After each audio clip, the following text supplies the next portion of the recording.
예. 할 얘기가 좀 많이 있을 것 같아요. 내용도 딱 그렇습니다. 자, 갑니다. 자, 밀리터리 사이언스의 신비한 만남. 자, 본게임 오늘도 본 내용으로 곧장 진격해보도록 하겠습니다. 안녕하세요. 저희는 본게임의 MSG입니다.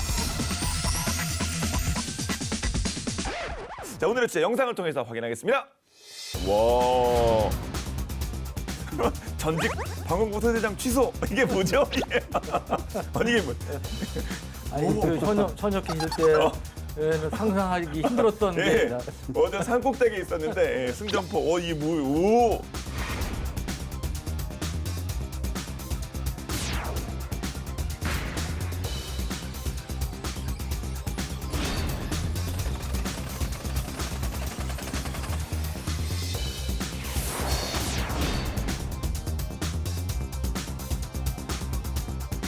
적어도 침투 항공기, 소형 무은기, 들어와, 너 딱 걸렸어. 자, 오늘의 주제는 바로 차기 저고도 대공 무기체계 30mm 차륜형 대공포가 되겠습니다. 자, 올해부터 이제 군의 전력화가 된다고 하는데요.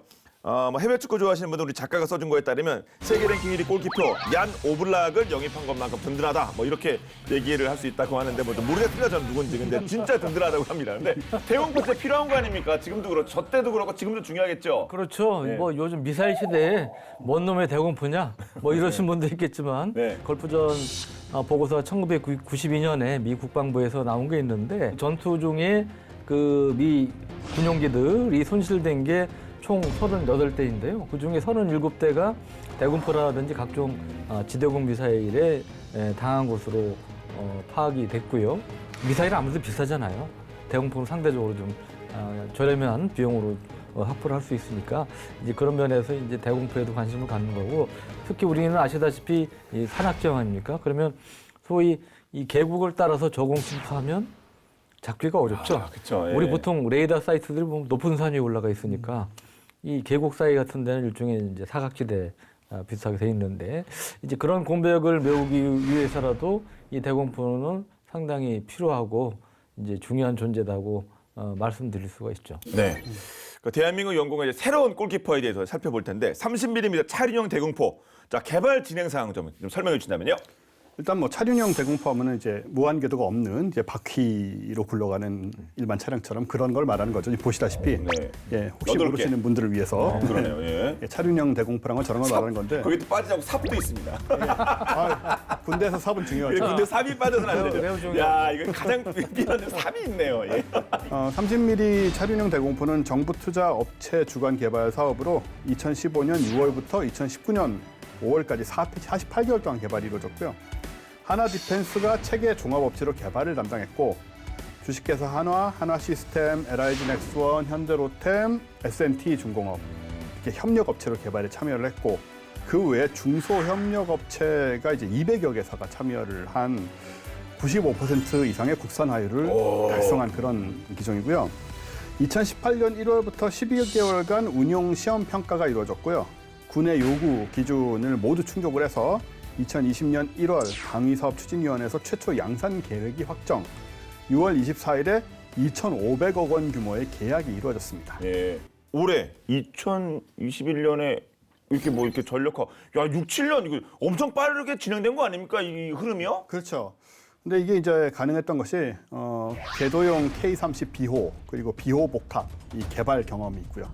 그다음에 그때 이제 축적했던 기술력, 그런 것들을 통해서 이제 개발 기간 안에 군의 요구 성능을 충족시킬 수 있었다, 이렇게 보여지고요. 예. 또 차륜형 대공포는 K30 비호 자주 대공포의 부품을 최대한 활용해서 제작을 했습니다. 그래서 주포인 30mm 기관포하고 사격 통제 시스템도 거의 동일하고요. 포탑 형상도 유사해서 개발비가 크게 절감됐다는 얘기도 있죠. 예. 우리 방공망 이런 대공포도 있고 미사일도 있고 하여튼 뭐 많이 있을 거 아닙니까? 어떤 것들이 있죠? 그렇죠. 우선 대공포를 보면 예. 우리 뭐 구유명한 20mm 발칸포 예. 있고, 이 발칸포를 장갑차에 탑재한 K163 자주 발칸포가 있고요. 그리고 우리 전에 다뤘던 30mm 비호, 이것도 대공포죠. 그리고 비호에 휴대용 대공 미사일 신궁을 단 비호 복합, 이런 것들이 이제 대공 비호 복합은 물론 이제 미사일이 합쳐진 거지만, 이번에 개발된 이제 차륜형 대공포는 현재 이제 수백 대가 운용 중인 K63 자주 발칸포를 대체하기 위해서 이제 개발된 것으로 K63 자주 발칸포는 원래 이제 잘 아시는 K100이 이제 최초의 이제 국산 장갑차로 M160A1 발칸포를 탑재를 해서 이거를 이제 K263으로 이제 명명을 했던 거고요. 원래는 대공용으로 개발이 된 건데 이거를 대지상용으로 쓸 수가 있습니다. 화력지원용으로 해가지고 이 발칸은 원래 이제 어원이 보면 우리 로마 신화에 보면 대장장이 이제 불카누스라고 있어요. 영어로 하면 이제 벌컨인데 이거를 그냥 우리 흔히 이제 벌컨보다는 이제 발칸으로 해가지고 발음이 쉽죠. 발칸이 아무래도. 이게 이제 벌컨보다는 발칸이 좀 강하게 더 느껴지는 이제 그런 것도 있죠. 그러네. 효과도. 발칸포는 20mm 기관포가 이제 돌아가면서 이걸 이제 영어로 게틀링 방식이라고 그러죠. 급탄하고 발사가 되고 탄피 배출하는. 그러다 보니까 이제 보통 기관포와는 비교 안 될 정도로 굉장히 속도가 빠르다, 발사 속도가 빠르다는 게 이제 강점이고요.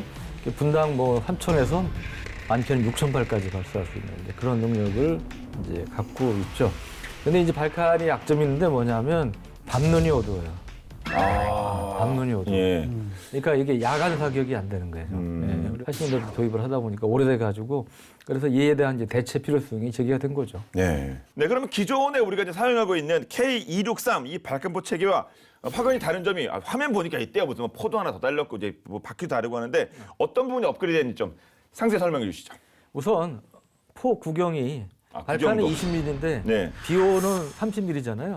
이 차량 대복포는 30mm 비호를 탑재한 거예요. 비호 쌍열 기관포를 탑재한 거기 때문에 우선 포 구경이 업그레이드 됐으니까 당연히 이 포 위력도 커졌겠죠. 그리고 거기에 비례해서 그 사거리도 발칸포에 비례해서 1.6배가 길어진 3km 정도의 이제 사거리를 이제 갖고 있고요. K163은 무한궤도, K100이 무한궤도 캐터필러 장갑차인데 이거는 차륜형이잖아요. 차륜형이니까 무한궤도에 비해서 당연히 속도가 빠르죠. 예. 네, 그래서 최고 속도가 차륜형 장갑차는 시속 90km에 달하는데 원래 비오는 최고 속도가 시속 60km 정도밖에 안 돼요.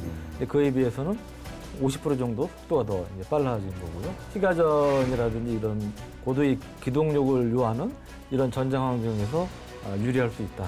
이 대부분의 이제 현재 자주대공포는 포하고 차체, 그다음에 레이더, 전자광학, 추적 장비, 사격 통제 컴퓨터 등으로 이제 구성이 되는데 이 포탑에 이제 보통 포하고 레이더, 그다음에 EOTS가 들어갑니다. 근데 이번에 이제 양산된 30mm 이 차륜형 대공포 차체는 6분에서 이제 K808이라고 8년 지금 차륜형 장갑차를 한창 배치하고 있어요. 요거를 이제 그대로 이제 활용을 한 거예요. 그래서 원래 궤도형 비호를 그냥 차륜형 장갑차에 옮기 실은 거다. 그렇게 이해를 하시면 쉬울 것 같습니다. 네. 이게 전투 중량은 26.5톤이고요.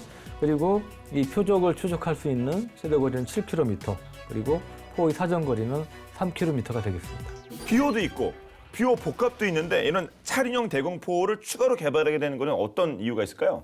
가성비죠. 오, 가성비가 많이 좋습니다.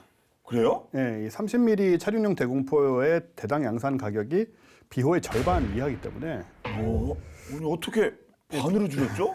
비호는 대당 50억 원 정도 하는데 이 차륜형 대공포는 25억 원 미만이거든요.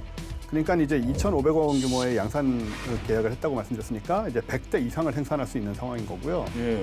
이게 어떻게 그럼 이렇게 단가가 떨어졌느냐? 캐터필러하고 차륜의 차이인가요? 그게 25억이에요? 아니, 설마요. 그렇게까지는. 그거보다는 이제 이 차륜형 대공포는 자체 탐색 추적 레이더가 없어요.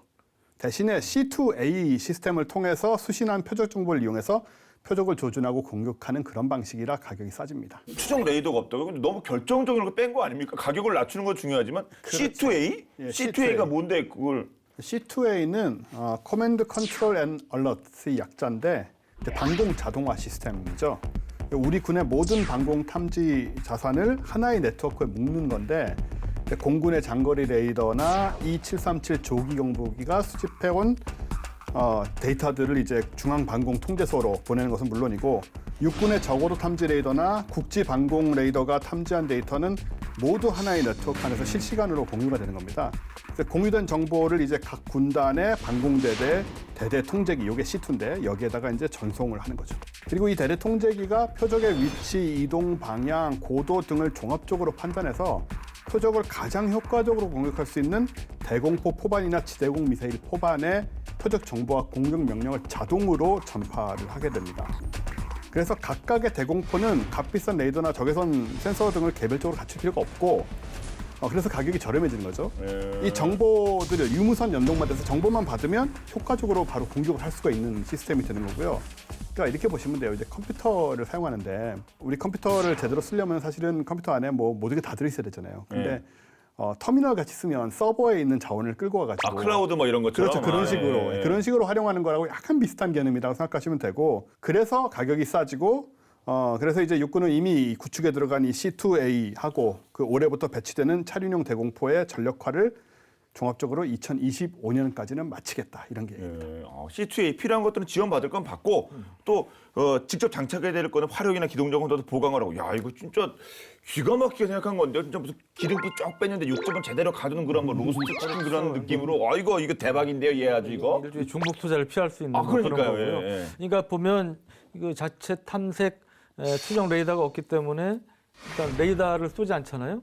그럼 요즘 보면은 웬만한 무기들이 이제 저기 이제 레이더를 가동을 하면 워닝을 받는 경고를 하는 시스템을 갖추고 있어요. 그러면 이제 거기에 대한 대책을 세우게 되는데 이 공격받는 적 항공기 입장에서는 자기들의 소위 레이더 경보 수준기 RWR이라고 그러는데 RWR 경보가 울릴 새도 없이 얻어 맞을 수 있는 거죠. 그래서 이제 뭐에 맞은지도 모르게 격출될 수 있는 그런 상황이 생길 수 있다는 거죠. 그리고 레이더를 쏘는 쪽은 다른 쪽 C2A 쪽이니까 그 전자전 이런 것 때문에 네트워크 이런 게 좀 망가지거나 그러면 얘는 보질 못하면 또 못 쏘는 거 아니에요? 이럴 때는 어떻게 해요, 그럼요? 그렇죠. 그러면 이제 잘못하면 무용지물이 되는 거 아니냐 걱정하실 텐데 레이더는 없지만 다른 이제 탐지 수단이 있죠. 제일 대표적인 게 전자광학 정예선 추적 장비 EOTS라는 거. 최의 경우 다 마비될 경우는 결국은 마지막 있죠. 수단. 유관이 있죠. 우리 장병의 눈이 있죠. 그러니까 이거 없으면 잇몸으로 그러니까 유관 조종기가 있어요. 또 그래서 이거를 통해서 자체적인 이제 표적 추적이 이제 가능한 탐색 추적이 이제 가능하다는 거고요. EOTS에서 제일 중요한 것 중에 하나가 뭐냐면 원거리 측정이 가능한 고반복의 이제 레이저 거리 측정기인데요. 고정 표적의 경우는 심플합니다. 움직이지 않으니까.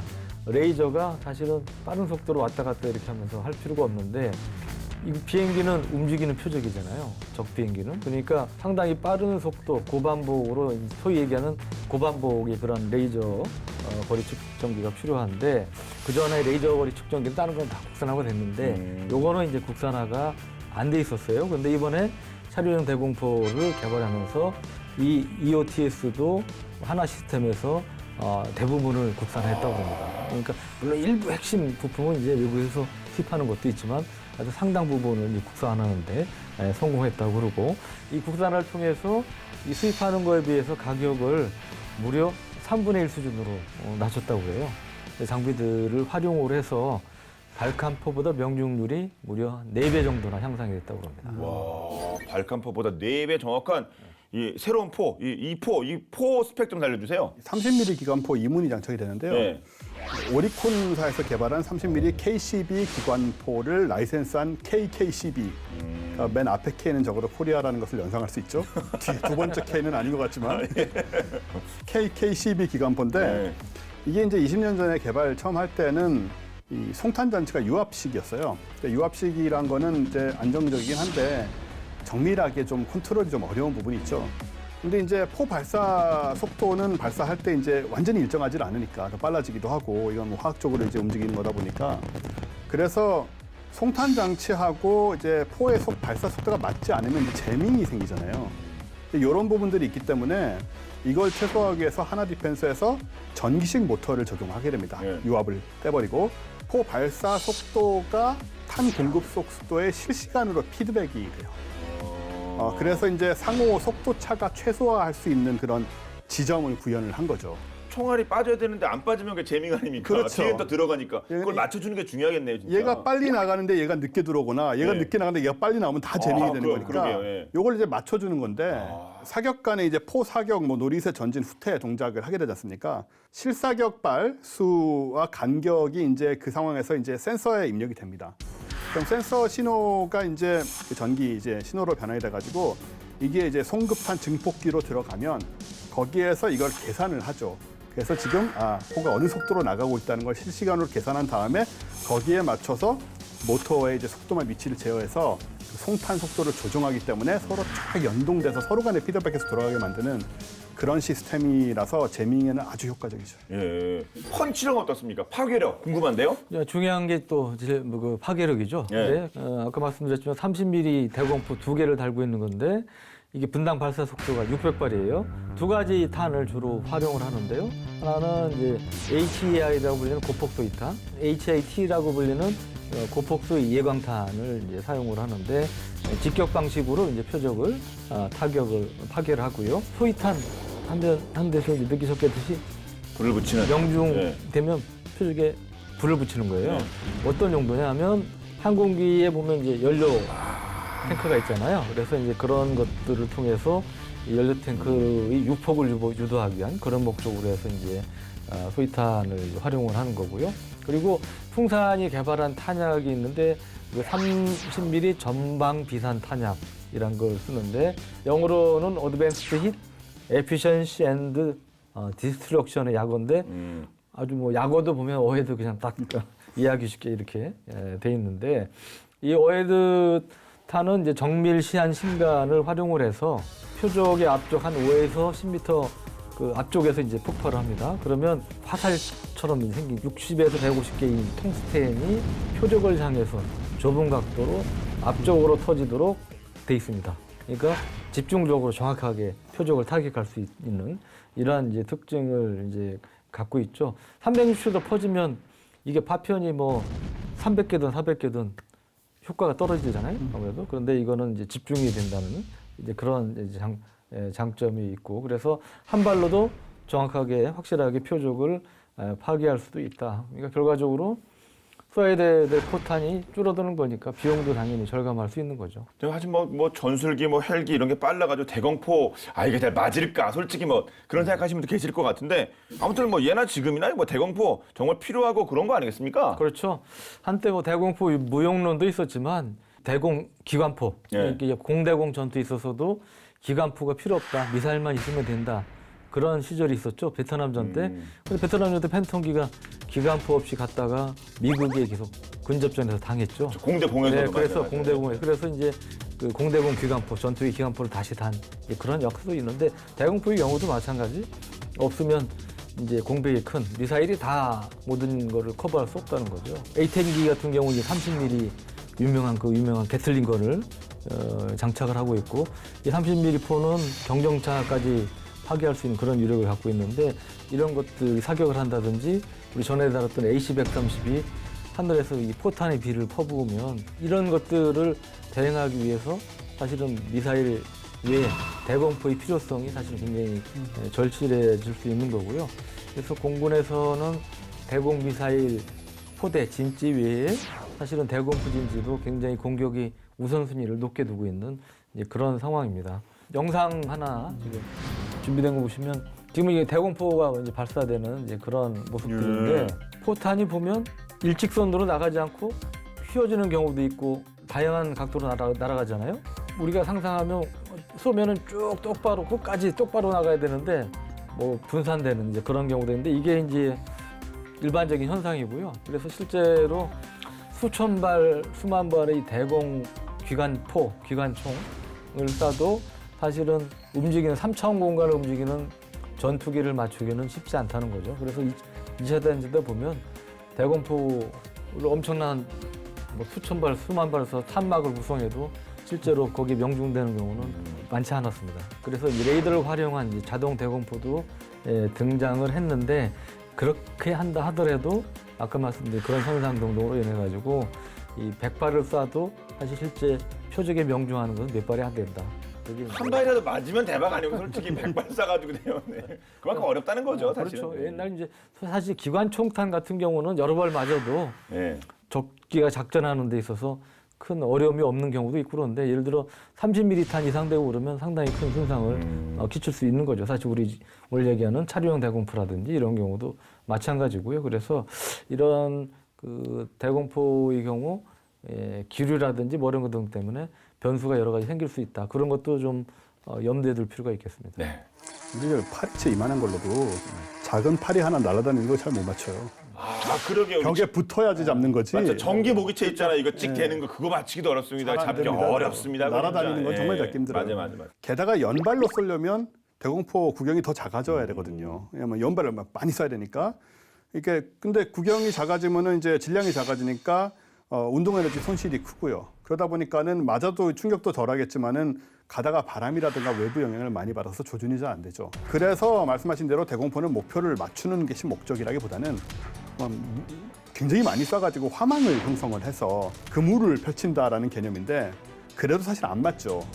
그래서 오히려 심리전인데 조종사들한테 어마어마한 심적 부담이 오는 거거든요. 이렇게 가고 있는데 앞에 그 화망이 펼쳐져 있으면 저게 내가 안 맞는다 하더라도 그 속으로 이제 날아 들어가야 되는 입장에서 굉장히 마음이 불편해지는 거니까 그런 의미로 사용을 하는데 설사 안 맞는 거 우리 모두가 알고 있지만 이걸 설치하지 않으면 적 공격기의 파일럿들이 심리적으로 안전된 상태로 폭격을 하게 되기 때문에 그러게요. 예. 이거는 사실은 그 존재만으로도 굉장히 의미가 있다. 이런 참 기묘한 그런 거죠. 그리고 대공포 마저 없으면 그냥 무방비로 일방적으로 원사이드하게 때리는 거 아닙니까? 와, 그래서 아무튼 뭐 확률은 그렇게 높진 않다고 하더라도 분명히 대공포가 필요한 것도 같은데 그런데 사실 그 대공포가 안 맞는 거에 또 데이터로 2차 대전이 좀 많이 언급되지 않습니까? 진짜 안 맞았다. 그런데 그 2차 대전 때 적 공군에 대해서는 별로 효과가 없으면서 오히려 적 지상군을 아주 잘 잡은 그런 대공포가 있다고 합니다. 그게 어떤 내용일지 꺼진 무기 다시 보자는 생각의 전환이 빚어낸 승리 본방 야사에서 살펴보도록 하겠습니다. 보시죠.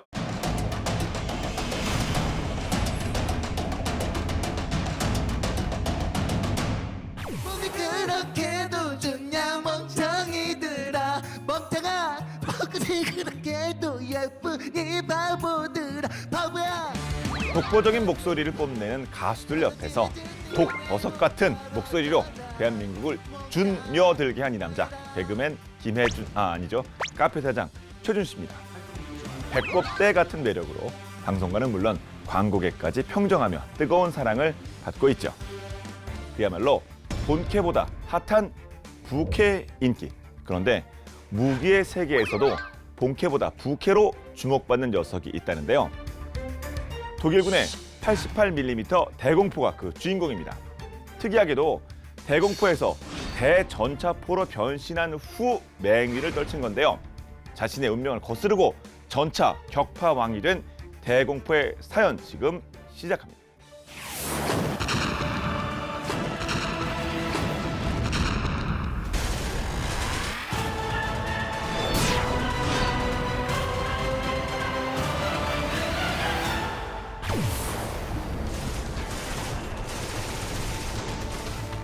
제2차 세계대전 당시 독일 88mm 대공포는 힘의 상징이었는데요.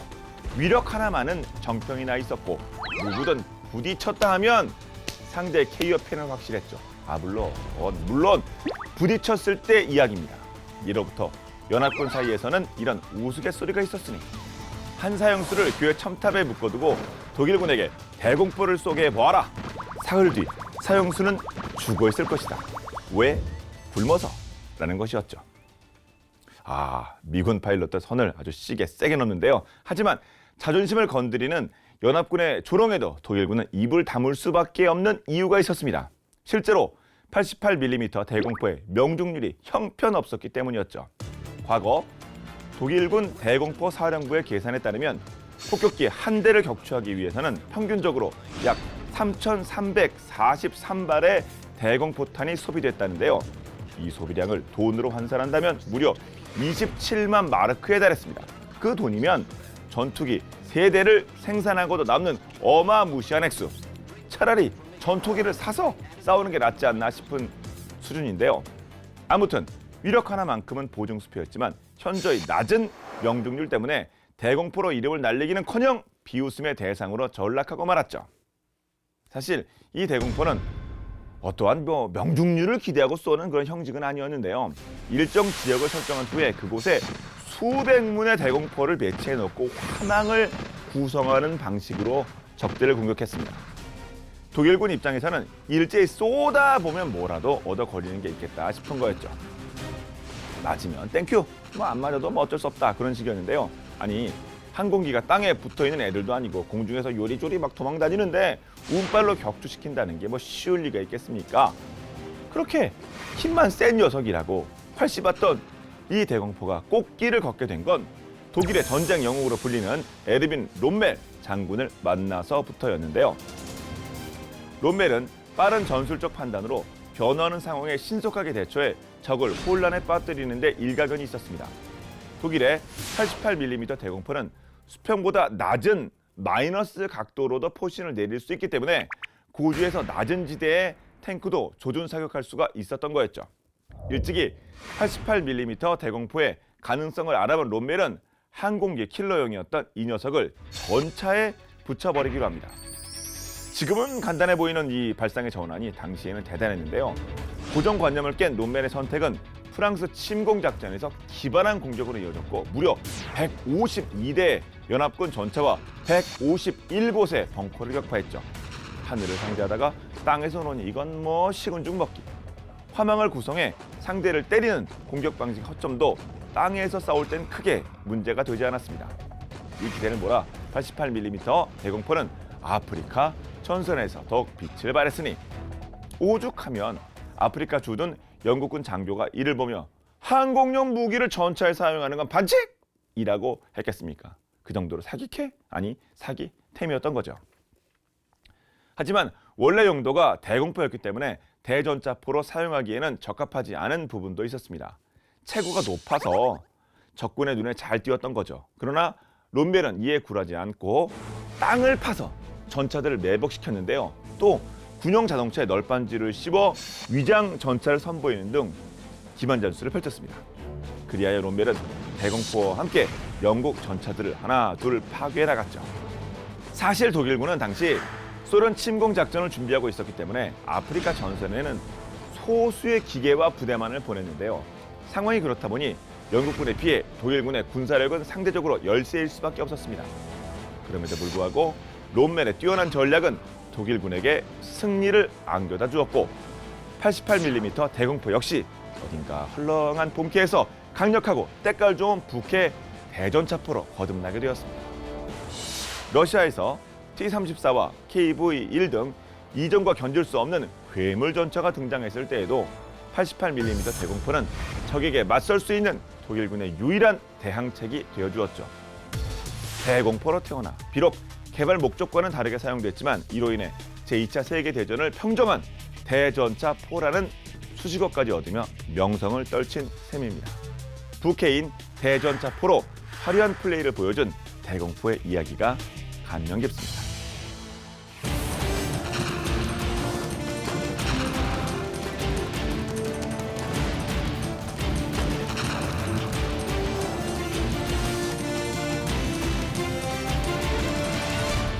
독일 나치가 역사적으로 엄청난 범죄를 저지른 거잖아요. 근데 이제 독일의 소위 명장들이 있었는데 그 중에 보면 상대적으로 제일 뭐라 그럴까 이 열팬들이 많은 독일 명장이 제가 볼 때 롬멜이 아닐까 하는 생각 들어요. 책도 뭐 보면 계속 나와도 많이 팔리고 그러는데 저도 뭐 책도 많이 보냈지만 롬멜 리더십은 정말 우리나라 장군들도 사실은 배울 그런 부분이 상당히 저는 있다고 보는데 약간 창조적 리더십 뭐 이런 것들이 이제로 많이 이제 회자가 되고 있고 이 장병들하고 숙식을 같이 하면서 스킨십도 하고 예, 그러니까 예. 불편 그건 배우지 마세요. 그냥 따로 계시는 게 좋습니다. 따로 계시는 게 걸고 함께 하시고 뭐 그러지 마시고 그냥 따로 계시는 게 정말 도와주시는 겁니다. 옛날 그 중국 병서에서도 보면 장군의 리더십 중에 병사가 아파가지고 골마 있으니까 그걸 이렇게 빨아주나. 그거를 입으로 예. 빨아줘가지고 예. 빨아준 거 보고 어머니가 울었다고. 우리 아들 죽게 생겼다고. 예. 우리 아들 죽게 생겼다고 울었다는 거예요. 예, 그 얘기 아시죠? 예. 저 장군을 따라서 모든 명령을 내가 죽는 한 너 그렇죠. 자살 명령이라도 한다 이런 얘기 그 얘기죠. 맞다. 사지에 뛰어들려고 해도 그쵸, 뛰어들 그쵸. 테니까 예. 저 장군 명이라면 그래서 이제 그런 얘기도 있는데 하여튼 그런 리더십이 상당히 그래도 인상 깊게 작용을 한 것 같고요. 근데 다 비슷한 것 같아요. 뭐 로마의 카이사르나 나폴레옹이나 롬멜 같은 사람들 굉장히 그 뛰어난 장군들을 보면 항상 자기 부대원들하고 같이 하고 뭐 아픈 사람도 돌보고 뭐 솔선수범하고 식사를 같이 하는 건 부담이었을지 모르나 절대 축구 같이 하지 마시오. 진짜. 맞아. 북아프리카 전선에서 이제 그 독일군하고 이탈리아군이 연합전선을 펼치잖아요.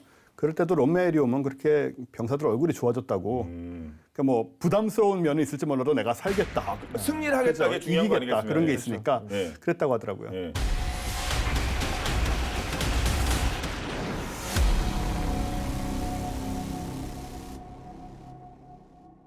사실 그 주제로 돌아가서 대공포 얘기하겠습니다. 근데 대공포가 이게 나름 각광받는 게 이것도 역주행이라고 해야 될지 모르겠는데 이게 또 요즘 나오는 게 이 드론 얘가 또 문제가 되는 거 아닙니까? 그렇죠. 그중에 특히 중국제 드론이 이제 뭐 문제가 되고 있는데 중동 지역에서 중국제 드론이 많이 활용이 되고 있어요. 중동 지역은 미국이 이제 정치적인 그런 것 때문에 이유로 수출을 안 하는 경우가 꽤 있는데 중국은 그런 거 안 가리고 다 수출한단 말이에요. 원래는 미국 걸 수입하고 싶었는데 정치적인 것 때문에 안 되는 그런 나라들이 중국제를 수입해서 쓰는 경우도 있고, 과거 뭐 실제로 뭐 이제 보면 시리아의 아사드 정권이나 아니면 이란, 북아프리카 무장단체 이런 경우도 이제 당연히 이제 중국제 드론으로 이 군사적인 용도로 쓰기도 하거니와 민간인 거주지역에 대한 무차별 공격 이런 용도로도 쓰고 있습니다. 이걸 제재를 해야 되는 거 아닙니까? 중국의 드론 판매 정책이 소위 3P 정책이라고 하는데요.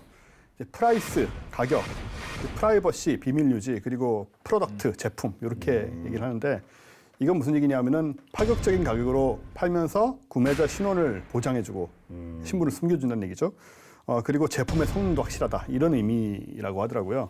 그러니까 중국은 말 그대로 그 대상이 뭐 정부든 뭐 무장단체, 불법 무장단체든 게릴라든 상관없이 팔고 있고, 그리고 1대1로 등 중국의 대외 영향력 확대에 도움이 된다면 무상으로 제공을 하기도 했다라는 건데, 심지어 미군도 삽니다.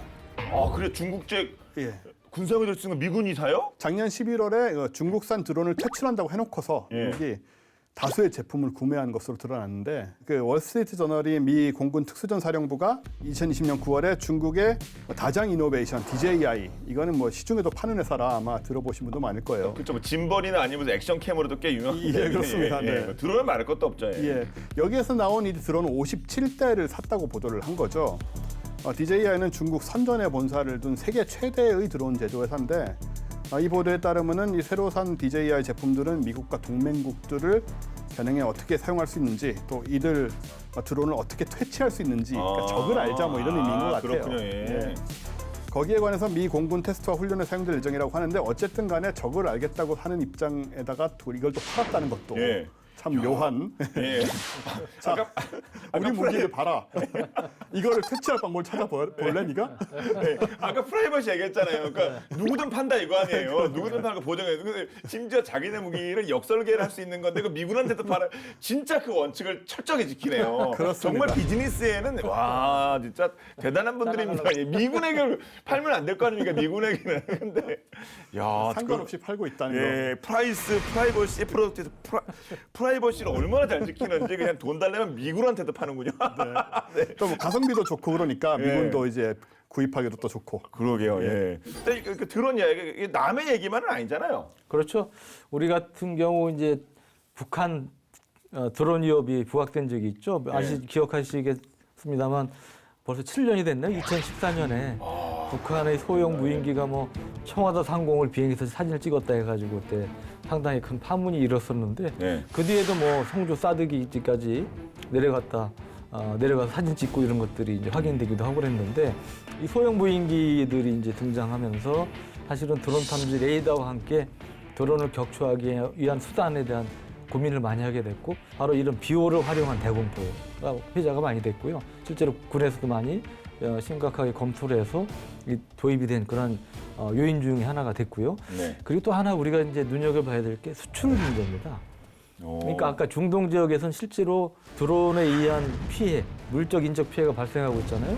그 실제로 사우디 그 정유 공장이 후티 반군의 드론 공격 받아서 그 정유 공장이 파괴가 돼가지고 국제 유가에 영향을 끼치고 세계적으로 큰 파문이 인 적도 있고, 그래서 실제로 그 사건 이후에 우리나라의 이 비오에 대한 그다음에 비오 복합에 대한 관심을 보이는 중동 국가가 여러 나라가 생겼다는 거예요. 네. 그래서 이제 말씀드린 비오 복합 외에도 이 차륜형 대공포도 사실은 중동 지역을 포함해서 드론 위협이 부각된 나라들이 상당히 필요로 하는 그런 무기가 될 수 있기 때문에 수출 가능성도 상당히 희망적으로 볼 수 있는 부분이 생겼다. 예. 볼 수 있습니다. 가격도 앞서서 뭐 50억에서 20억으로 50% 할인이라고 하는데 네. 예, 그냥 50% 할인해 준다고 25억에 팔면 예. 정가는 정가 50억인데 예, 정가가 50억인데 50% 우리 앞으로 잘 지내자는 의미로 해서 25억에 반값 할인해서 판다. 뭐 예.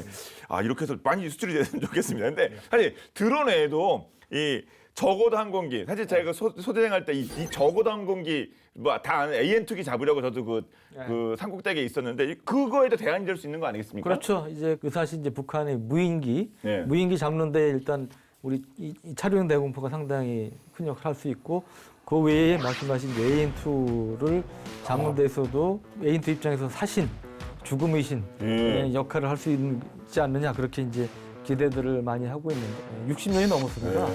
그거 굉장히 오래된 건데 이것도 굉장히 어떻게 보면 원시적인 그런 거지만 효용성이 뛰어나. 이게 원래 농약 살포하는 비행기로 만든 거잖아요. 그런데 군사적인 면에서 효용성이 상당히 높은 나름 가성비가 뛰어난 이제 그런 거라고 볼 수 있는데 그러니까 원래 최초에 1948년에 나왔으니까요.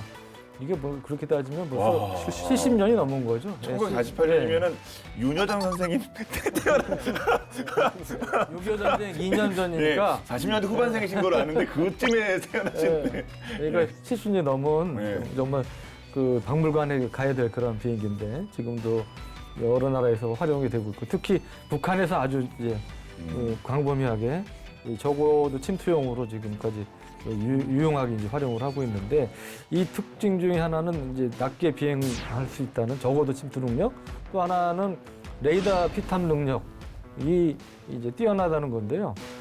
이 재질이 보면 목재하고 캔버스천 이런 것들로 이제 재질이 기체 재질이 돼 있어요. 그러다 보니까 레이더파를 흡수하는 본의 아니게 본의 아니게 아 이게 또 그게 이게 빅픽처 아닙니까 이거? 근데 예, 나중을 대비해서 목재와 천으로 반사를 적게 해서 완전히 우리가 얘기하면 이제 원시적인 형태의 스텔스. 아 대박입니다 이거 진짜. 초저가형 스텔스. 네. 활주거리가 짧아요. 그것도 이제 장점 중에 하나고. 그래서 우리 보면 그 이제 군에 계셨을 때 그거 많이 하지 않았어요? 유사시 AN2가 착륙할 수 있는데 대피적 1번 어디 골프장 아닙니까? 골프장 보면 중간중간에 이렇게 망을 칠 수 있는 이 철제 바를 박아놨죠. 양쪽에. 그런가요? 예. 그래서 유사시 오비 막된 줄 알았는데 그게 아니라 그렇게 쓰는 것도 있어요? 그런 경우 있어요. 저 그래가지고 몰랐어요. 우리가 이제 배구 네트 치듯이 이렇게 유사시에는 골프장 가로질러서 이렇게 네트를 칠 수 있는 그런 PD분이 그런 설명 안 해주셔갖고 그거는 거리가 얼마나 이 얘기만 하는 거지. 그렇군요. 예. 여하간 하여튼 그래서 이제 골프장 등이나 이런 데 이제 착륙할 수 있는 이제 그런 능력도 갖고 있기 때문에 우리 입장에서는 좀 위협적인 이제 존재를 받고 이 레이더 사이트 기지들이 이제 높은 산 위주로 있다 보니까 AN2는 상대적으로 그 산 사이에 낮게 이제 계곡 사이를 낮게 비행해 들어올 수 있는 그런 능력이 있기 때문에 그런 면에서도 우리 입장에서는 좀 위협적으로 간주가 되었는데 한 가지 그 우리가 이제 2737 P4 조기 공보기를 도입했잖아요. 그거는 이제 하늘 위에서 보는 거잖아요. 근데 이 737이 도입된 다음에 AN2를 많이 잡고 있다는 거예요. 훈련할 때. 북한 애들이 이제 훈련할 때도 적어도 이 침투 훈련할 거 아닙니까? 그런데 과거에 비해서는 2737을 덕에 AN2를 탐지할 수 있는 능력은 많이 향상이 됐다고 합니다. 얘를 볼 수 있는 방법이 저 때는 얘를 볼 수 있는 방법이 망원경이었거든요. 그렇죠. 망원경으로 봤습니다. 밤에는 어떻게 했는지 모르겠어요. 망원경을 이렇게 봤는데 이런 조기경보가 있고. 그래도 적어도 이 항공기는 계속해서 위협을 줄 수밖에 없어서 대책이 계속 필요한 거 아니겠습니까? 그렇죠. 그래서 이제 저고도 레이더가 필요한 건데. 적어도 레이더도 있어요? 예, 이게 이제 말 그대로 100km 이상 떨어져 있는 저고도의 공중 표적을 감지해서 이제 거리, 방위, 고도 이런 것들 이제 3차원 정보를 중앙방공통제소에 제공하는 레이더죠. 이걸 위해서 이제 방위사업청이 총 336억 원을 들여서 LIG 넥스원을 통해서 지난 2007년부터 2012년까지 개발을 했습니다. 이 회사에 따르면은 공군의 저고도 레이더는 이제 3차원 탐색 레이더 그리고 능동 위상 배열 레이더 A사죠. 이 방식을 적용을 하고 있고요. 여러 개의 저출력 반도체 송수신기를 각 안테나 배열 소자마다 분산시켜서 송수신하는 방식입니다. 이거는 장점이 이제 일부의 송수신기가 기능을 못해도 작전에 지장을 초래를 하지 않고요. 정확한 빔 형성을 위해서 이제 분산된 송수신기의 경로 오차하고 위상 오차를 측정해서 보정할 수 있는 한 대의 항공기도 놓치지 않는다라는 이론적으로는 그런 이제 굉장히 고도의 기술이 들어가 있고요. 또 적어도 항적 탐지를 높이기 위해서 우리나라 산이 많지 않습니까? 그래서 한반도의 산악 지형을 고려해서 산의 능선을 따라서 빔을 조향하면서 탐색하는 기법을 사용해서 꽤나 도움이 되지 않을까 생각을 하고 있습니다. 네. 자, 근데 이 비호복합 같은 경우에는 이게 좀 비교 대상이라 할까? 저희가 뭐 그 주로 설명의 어떤 편의를 위해서 그렇게 다룹니다만 비교 대상이 뭐 러시아의 판치르, 뭐 퉁구스카 이런 게 있었던 것 같은데 그럼 이 차륜형 대공포 얘는 또 어떻게 참고할 만한 그런 뭐 모델 뭐 이런 게 좀 있을까요? 그게 의외로 별로 없습니다. 네. 뭐 우리가 세계에서 유일하다고 표현하긴 뭐하지만 과거에 이제 소위 자주 대공포, 이 차륜형 대공포도 자주 대공포잖아요.